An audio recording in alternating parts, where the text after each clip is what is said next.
৮ লাখ কোটি টাকার বাজেট ঘাটতি মেটাতে সরকার ব্যাংক থেকে ঋণ নিচ্ছে প্রায় ২ লাখ কোটি টাকা।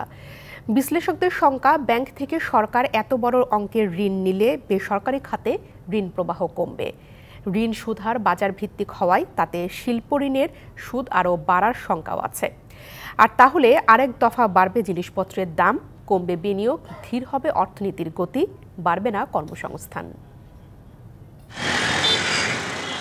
রাজস্ব আহরণের কোনো দৃশ্যমান অগ্রগতি ছাড়াই প্রতি বছরই বাড়ছে বাজেটের আকার। বাজেট বড় হওয়ার ধারাবাহিকতায় বাড়ছে সরকারের ঋণও। গেল ৫ অর্থবছরের তথ্য বিশ্লেষণ করলে দেখা যায়, ঘাটতি মেটাতে সরকারের বিদেশি ঋণের চেয়ে ব্যাংক নির্ভরতা বেড়েছে।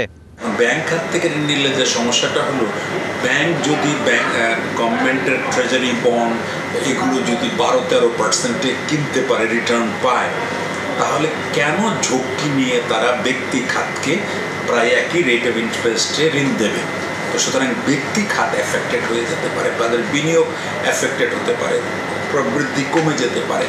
আইএমএফের চাপে ব্যাংক ঋণের সুদহার বাজার ভিত্তিক করায় এমনিতেই বিপাকে দেশের শিল্প উদ্যোক্তারা। বাজেট ঘাটতি মেটাতে সরকার ব্যাংকের দিকে বেশি ঝুঁকলে বেসরকারি খাতে ঋণের সুদ আরও বেড়ে যাওয়ার শঙ্কা বিশ্লেষকদের। ইন্টারেস্ট রেট বাংলাদেশ ব্যাংকের একটা লুজ তদারকি থাকা উচিত, কারণ তো ফুল নিয়ন্ত্রণ তার করতে পারবে না, কিন্তু একটা ওয়াচ থাকে না, অম্বার্সম্যান থাকে বা একটা ওয়াচম্যান থাকে, দূর থেকে আপনার সব কিছু দেখছে, অবলোকন করছে কেমন হচ্ছে, কিছু একটা এই দিক গেলে একটু লাইনে নিয়ে আসেন। ব্যাংকারদের মতো শঙ্কিত দেশের উদ্যোক্তারাও। যে ইন্টারেস্ট রেট বেড়ে যাচ্ছে, এখানেও একটা সরকারের উপর চাপ থাকবে, এটা কী করে যাতে আর না বাড়ে, একটু 2-3% কমার সেদিক দিয়ে যাওয়া উচিত। আলটিমেটলি মানি ফ্লো না থাকলে আর গুডস ফ্লো হবে না, গুডস ফ্লো না হলে ইকোনমি আরও ছোট হয়ে যাবে এবং ইট মে বি যে আমরা তো ইনফ্লেশন কন্টিনিউ করতে পারবো না, আবার আনএমপ্লয়মেন্টও কন্ট্রোলের বাইরে চলে যাবে।